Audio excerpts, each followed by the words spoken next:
Good afternoon. This is Chris Brecher with a Simpler Stocks free video for May 10th, my birthday, 2016.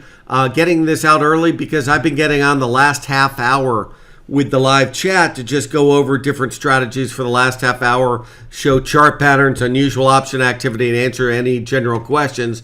Just so you know, if you do a trial with us, which like you know is $7 for 30 days, you actually get this on that's going to be coming up on Friday, where the last hour I'm going to trade right on expiration day, Friday, May 13th. Friday the 13th, I'm going to trade the last hour. Now, the thing is, a lot of people charge a lot of money for this. This is part of your subscription. So if you sign up for the $7 trial, like you see down here, you get access to that. And yeah, 30 days. Now, you know, this includes a lot of the email alerts that, like I've mentioned, I always go on what's working now. And we're probably going to have a theme with that later of what's working now. And sorry about my bad handwriting. They don't have like a touchpad to use. But what's been working is the unusual option activity. Now, the whole idea is I'll show bull flags. I'll show bear flags, ledges, everything. Whole idea is this unusual option activity has been working. And when it's working, then I'll post it. Today, I've already posted 3 different ones in here. I'm not saying they're going to work. I'm just saying I'm showing what's out there. So those are just things I'm showing. I showed 2 of them here, STRZA and TS. There's some big call spreads we're showing on SCTY on Friday, but you better look up if you get a subscription of what those might imply. It might be a little different than what I'm sure you only see the headline. So that's just a little teaser for you in there. But getting back to it about the market in here, just so you know, and I know this is totally different than what everybody's seeing today, I'm seeing the ES is up 4. I'm seeing the NASDAQ up 19, outperforming like it should, because we've been talking about the NASDAQ really underperforming in this big divergence. We're watching the Russell up 550, bonds up 18, gold getting smashed down $27 because the dollar is slightly up, and crude oil down $1.29. Was up about $1 because of the fires in Alberta, and then it reversed course today. It's still the big thing about that, no matter what, the biggest thing is about supply demand. And there's still a huge amount of supply out there. Now, just so you know, getting back to it, a couple of things. When I teach everybody in Simpler Stocks, one of the things I teach them is how something reacts to other stimuli. Now, what do I mean by that? Let me show you gold as a perfect example. And I'm going to take off the futures on the left so we have more screen room. Basically in here, everybody mentions about gold and the dollar. This is what's bugging me. Everybody I know is bullish on gold. Everybody. What bothers me about that is, here's the dollar in the last 3 months. The dollar just zigzagging straight down. Well, in the last 3 months, what's gold done? Nothing. It's 0. So the whole theory is if the dollar has a little pop, how is gold going to weather that storm? Well, check out what happened here when you put up a 78-minute of gold and you put up a 78-minute of the dollar. A little blip has caused a tremendous sell-off. Now, when you talk about a little blip, put this up on a 195 and it gives you a better perspective of this is it. This is not that big a move in the scheme of gold. This is all of just a little blip, 2 points, and gold's gone down almost $40 on that. So all I know is in a real bull market, things disregard small stimuli. And I'm not seeing it right now. I'm not saying to short gold. I'm just saying I'm not jumping on the gold trade when I see that the stimuli that affects it affected so drastically in the wrong direction. You might wonder what I mean by that. Look at this sell-off in dollar right here.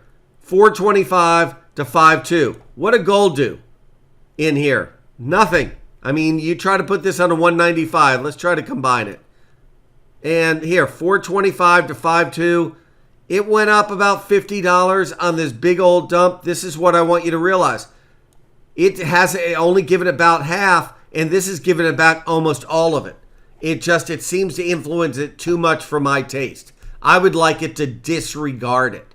And that's what you see in the overall market. Look at the ESs here on the left. And then look at something that was affecting it before. The yen.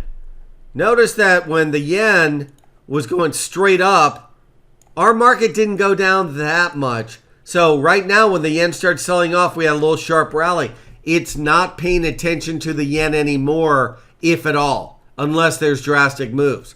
On the flip side, the market could be just biding its time before another sell-off, and it just becomes a super tanker where the momentum was to the upside, and it takes a while for that momentum to finally subside and then it roll over. Tops are always a process. Well, the thing you need to see here, and this is what's been bugging me in the market all along, and I keep mentioning this, is how the NQs are here.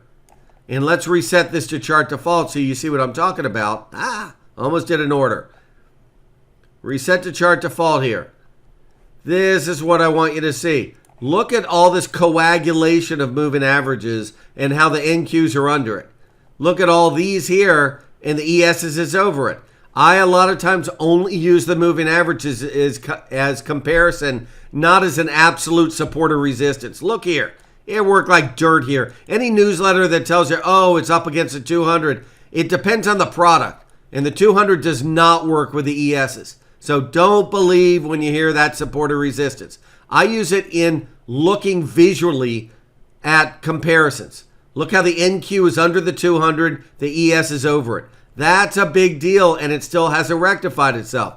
Number two in here, which we talked about on the live chat this morning, and what I posted over the weekend on some charts of the forum, is that all this is doing now is trying to work off its oversold condition. What's dangerous is it's always how it works off the oversold. Look at this oversold here on the left over here, and when it worked it off, it blasted higher. Look at this one when it's trying to work it off, and it's doing nothing. The futures are up all of 425. That is just nothing in the grand scheme of things. So the whole idea, if you're bullish, the last thing you want is a weak rally. You want a strong rally that it works off its oversold by going to new highs. Number two in here, you better watch the ESs on a 195, zoom it out, and now you see what I'm worried about. That this move on Friday and today, all it's doing is trying to carve out a right shoulder, trying to work off the oversold so you have enough energy to get to collapse. Now I'm going to put this back up on two different time frames so you see what I'm talking about. I'm watching this right here. You have to understand this little head and shoulders right here, that every single head and shoulders we've had like that ever since QE has gone away has worked. From 2011, 2014, every one of these became a consolidation formation. But since then, every one like that has worked beautifully to the downside. So when you zoom out in here and you see this on the right and you see this on the left, it gets me real wary about showing any swing longs, that's for sure. Does it mean we can't rally for a couple of days? No. Absolutely could rally to get this back to over zero. All I'm saying is this is a very dangerous situation. A lot of times what we've seen is you work off the oversold. How? By having a 30 handle day up in the ESs. Today this is muted, as an understatement. So we'll see how it handles the next couple of days. So that's the big thing we're watching in here. In the premium video, we're going to go over some earnings tonight. Is what to look for in like Solar City. Are we seeing any unusual option activity? Like I said, unusual option activity has been working better than anything else, so we've been concentrating on that. If we start seeing a bunch of bull flags, I'll concentrate on that also. So like I said, we have the $7 30-day trial. We've literally had thousands of people sign up, and not just that, our retention rate after they try out our service has been one of the highest in the industry. So I hope you've enjoyed this video. I will be back with you tomorrow. So take care.